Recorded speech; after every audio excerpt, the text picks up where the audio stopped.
Assalamualaikum warahmatullahi wabarakatuh.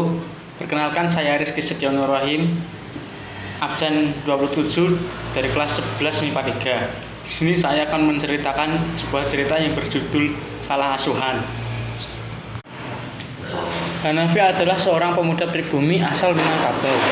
Hanafi dikirim ibunya ke Betawi untuk bersekolah di ABS atau Burger School. Walaupun ibu Hanafi hanyalah seorang janda, dia menginginkan anaknya menjadi orang pandai. Selama di Betawi, Hanafi dititipkan kepada keluarga Belanda, sehingga dia setiap hari hidup di lingkungan orang Belanda dan bergaul dengan orang-orang Belanda. Setelah lulus dari HBS, Hanafi kembali ke Solok dan bekerja sebagai klerk di kantor asisten residen Solok. Tak lama kemudian, dia diangkat menjadi seorang komis. Dia sangat bangga menjadi orang Belanda, walaupun sebenarnya dia seorang pribumi asli. Gaya hidupnya sangat kebarat-baratan. Selama bergaul dengan orang-orang Eropa, Hanafi jatuh hati pada salah satu gadis Eropa yang bernama Corrie. Corrie adalah seorang gadis keturunan Indo-Prancis Belanda. Hubungan keduanya memang akrab, bahkan mereka sering ngobrol berdua. Corrie mau bergaul dengan Hanafi hanya sebatas teman, karena mereka sering bertemu. Berbeda dengan Hanafi, hubungan pertemanan tersebut diartikan lain. Dia merasa bahwa Corrie mencintai dirinya seperti yang ia rasakan. Suatu hari, Hanafi memberanikan diri untuk mengungkapkan perasaannya kepada Corrie. Namun, Corrie menolak secara halus. Corrie merasa tidak mungkin menjalin hubungan dengan Hanafi karena perbedaan budaya di antara mereka berdua. Corrie adalah peranakan Eropa, sedangkan Hanafi adalah orang pribumi asli. Untuk menghindari Hanafi, Corrie pindah ke Betawi. Di Betawi, dia menegaskan kembali kepada Hanafi mengenai hubungan mereka melalui surat. Corrie meminta Hanafi untuk melupakan dirinya. Menerima surat tersebut, Hanafi sangat kecewa dan satu sakit. Selama sakit, Hanafi dirawat oleh ibunya. Hanafi mendapatkan banyak nasihat dari ibunya. Ibunya berkeinginan agar anaknya mau menikah dengan putri Sultan Batuah Rupiah. Ibunya berusaha membujuk Hanafi untuk menikahi Rapiah. Selang beberapa hari, akhirnya Hanafi mau menikah dengan Rapiah. Meski dengan berat hati, dia melakukannya. Pernikahan yang tidak didasari perasaan cinta itu membuat keluarga Hanafi Rapiah tidak pernah tenteram. Hanafi sering menyakiti hati Rapiah, marah-marah dan memaki-makinya hanya karena persoalan sepele. Rapiah yang selalu mendapat perlakuan dari suaminya tidak pernah melawan. Semua perlakuan Hanafi dan menerimanya dengan sabar dan ikhlas. Hal itu membuat kagum ibu mertuanya. Suatu hari setelah Hanafi selesai menganiaya Rapiah, dia duduk termenung seorang diri di kebun.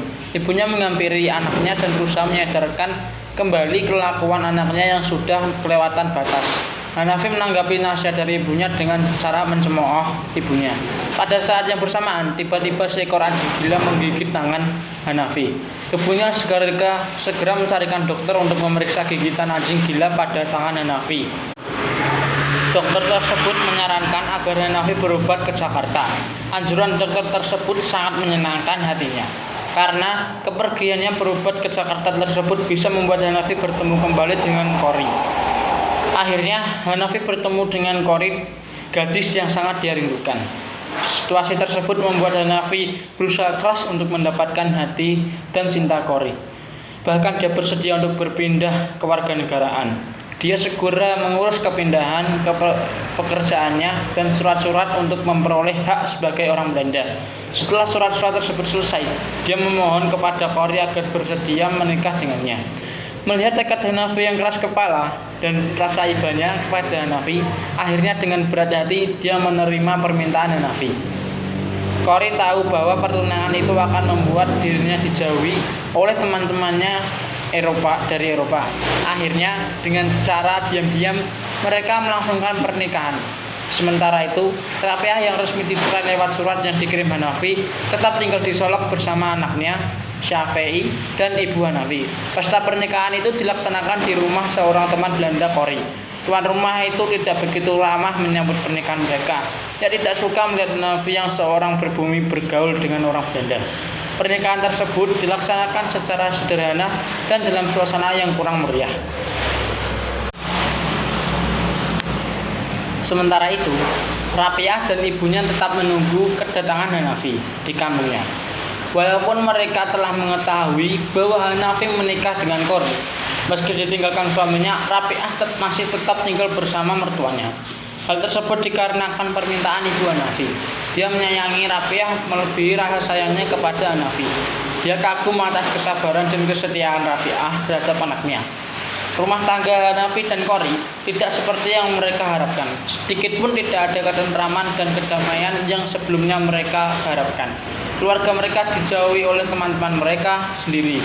Keduanya hidup dalam kondisi yang membingungkan. Bangsa Eropa tidak bersedia mengakui mereka. Demikian pula bangsa Hanafi tidak mengakuinya karena keangkuhan dan kesombongan Hanafi. Seiring waktu, kehidupan rumah tangga mereka semakin berantakan. Qori yang semula supel dan lincah kini menjadi nyonya pendiam. Kemudian Hanafi kembali menjadi suami yang kasar dan bengis. Bahkan Hanafi selalu diluputi perasaan curiga dan selalu berprasangka buruk. Terlebih lagi Qori sering dikunjungi Tante Lin, seorang mucikarai. Suatu hari Hanafi menuduh istrinya berbuat zina dengan seorang laki-laki. Tentu saja Qori tidak mau dituduh dan diperlakukan oleh suaminya. Qori bahkan meminta Hanafi untuk menceraikannya. Mereka pun akhirnya resmi bercerai. Setelah bercerai dengan suaminya, Qori meninggalkan Jakarta dan pindah ke Semarang. Dia bekerja di sebuah panti asuhan. Semua kejadian tersebut membuat Hanafi menyadari bahwa sebenarnya istrinya tidak bersalah dan menyesal dan mencoba menyusul Qori ke Semarang untuk meminta maaf dan bermaksud mengajaknya untuk rujuk kembali. Setibanya di Semarang, Hanafi mendapatkan berita jika Qori meninggal dunia karena penyakit kolera yang kronis. Mendengar berita tersebut, Hanafi kaget dan sangat terpukul. Sebelum menghembuskan nafasnya yang terakhir, Qori bersedia memaafkan semua kesalahan Hanafi.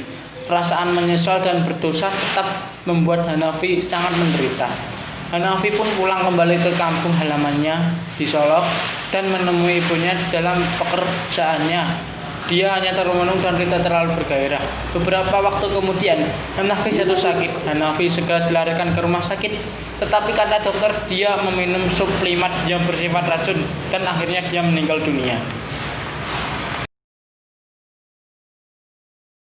Sekian yang bisa saya sampaikan. Apabila ada salah katanya mohon dimaafkan. Wassalamualaikum warahmatullahi wabarakatuh.